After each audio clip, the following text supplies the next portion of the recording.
ఆవులు దాహంతో అలమటించిపోతున్నాయి. వాగులు గుంట్లన్నీ కూడా ఎండిపోయినాయి. మన చెరువులోకి తీసుకొని పోదాం, అక్కడ నీళ్ళుంటాయి. దా దా దా.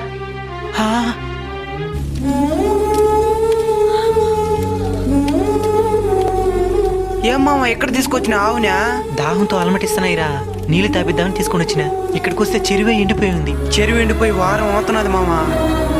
నువ్వే విధంగా అయితే వచ్చి తిరిగి వెళ్ళిపోతున్నావో అదే విధంగా పక్షులు కూడా దాహం తెచ్చుకుందామని ఆశతో వచ్చి అలమటిస్తూ తిరిగి వెళ్ళిపోతున్నాయి. చెట్లన్నరికి అడవులను ఆక్రమించి అదే అభివృద్ధి అనుకుంటే ఇలానే జరుగుతుంది. సస్యశ్యామలంగా ఉండే పల్లెటూరు పరిస్థితి ఈ విధంగా ఉంది, ఇంకా పట్టణం పరిస్థితి ఏ విధంగా ఉందో.